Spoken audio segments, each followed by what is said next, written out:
Hello, I am Manjula Shetty. Today we are going to summarize lesson number 11, water.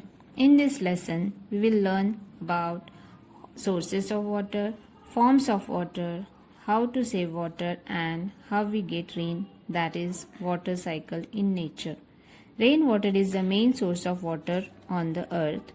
This rainwater gets filled in ponds, lakes, streams, rivers and seas, and we use them for our various needs.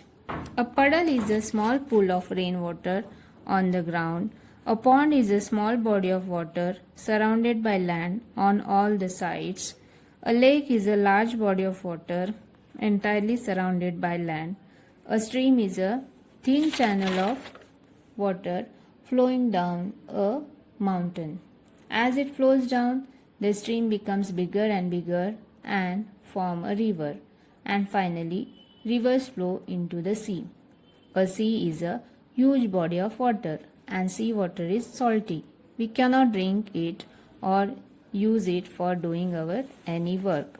Water is also present under the ground. We dig wells to get groundwater. Even we get this water by using bore wells and hand pumps also. The water in the rivers and lakes are not very clean.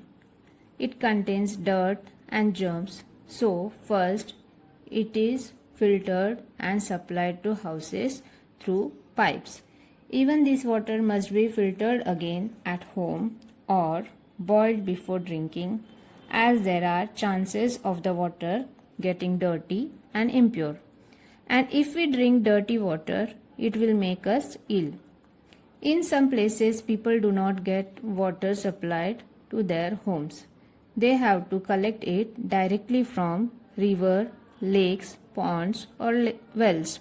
And before drinking this water has to be filtered or boiled to kill germs and remove dirt. Now we will see how to save water.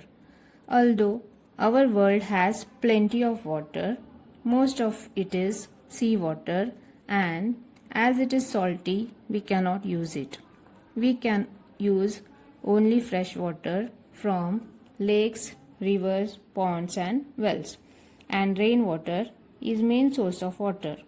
Many places receive very little rainfall and rivers and lakes do not get filled up, so people face shortage of water.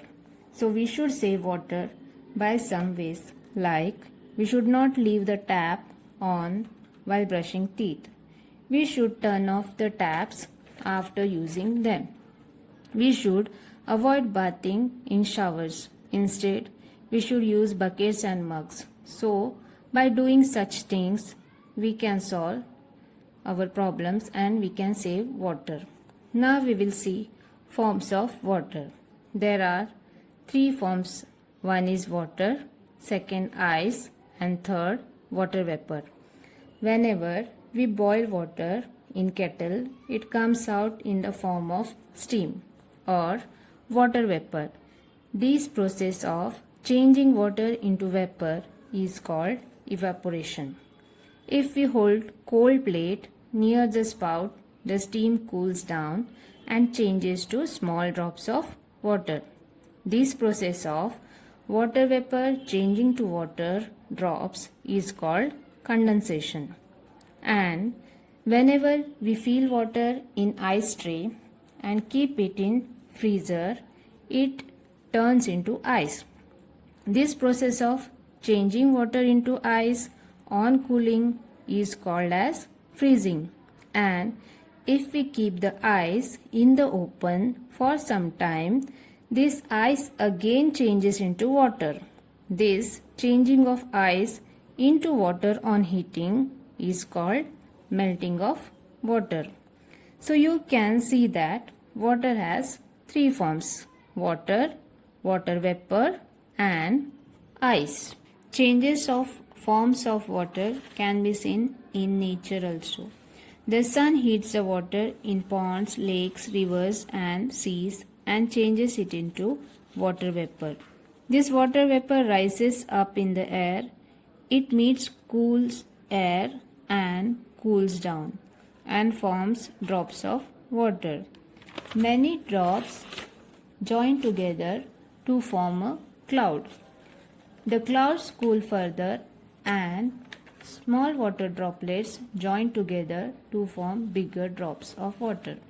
These drops of water become very heavy and they fall on ground, and like this we get rain.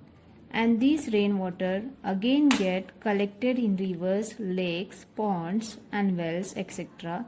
And these water again gets evaporated by the heat of the sun and form clouds, and thus water cycle goes on in nature. So like this we get water. So thank you.